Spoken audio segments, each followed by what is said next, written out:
It started when Junjun vanished. One day he was helping the librarian with her heavy rice Sako. And the next? Poof, gone. At 7 years old, my world was built on a different kind of logic. My mom's warning echoed in my head like gospel. She told me stubborn kids end up in that crinkly white plastic weave bag. The kind that usually held 50 kilos of kadiwa rice. I knew the truth right then. Junjun wasn't just absent. He had been archived. I immediately formed the Matchbox Squad to investigate. We were the same grade 1 kids who spent our afternoon training like Bioman in the vacant lot of the Lanuza compound. To an adult, it was just a dusty lot in Pandacan near the oil depot. But to us, it was a majestic mountain range. We'd roll down the hill, which was really just a mound of soil covered in wild grass, and dodge imaginary explosions between the abandoned aboides and WNG trailer trucks. We'd turn our empty matchboxes into tiny wooden barracks for our 8-legged soldiers. But I had a bigger mission. My brother was being hoodwinked. While I was mapping out rescue routes, he was spending every spare minute inside that library. I was convinced the librarian was casting a spell on him, prepping him to be the next one stuffed into the Sako. The breaking point came when I saw the handoff. She handed him a heavy stack of what I assumed was the evidence. I didn't wait. I charged in like Red One saving the world, screaming, "Not today, Farah!"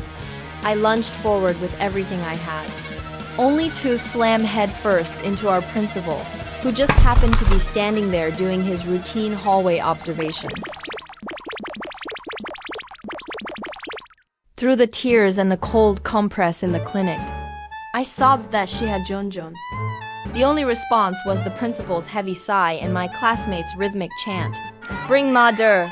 Bring Ma Dare! Bring Ma Der! Bring Ma Dare!" Looking back, there is such a wide gap between the eyes of a child and the eyes of an adult. An adult sees a mere street in a crowded Manila district, but for a 7-year-old, that street is a whole world. We didn't see rusted oil tanks. We saw fortresses. We didn't see a pile of dirt. We saw a peak to conquer. This is why we have to be so careful with the words we give to children. To an adult, a story about a Sako is just a way to make a kid behave. But to a child, those words are bricks used to build a world of monsters. Our imagination was the only map we had, and we followed it wherever it led, even if it led straight into a head-on collision with the truth. The world changed fast after that. The school building eventually burned down in the fire of 1991. The library was gone, and eventually so was the old Pandacan we knew. The trucks moved on, and the oil depot was eventually dismantled.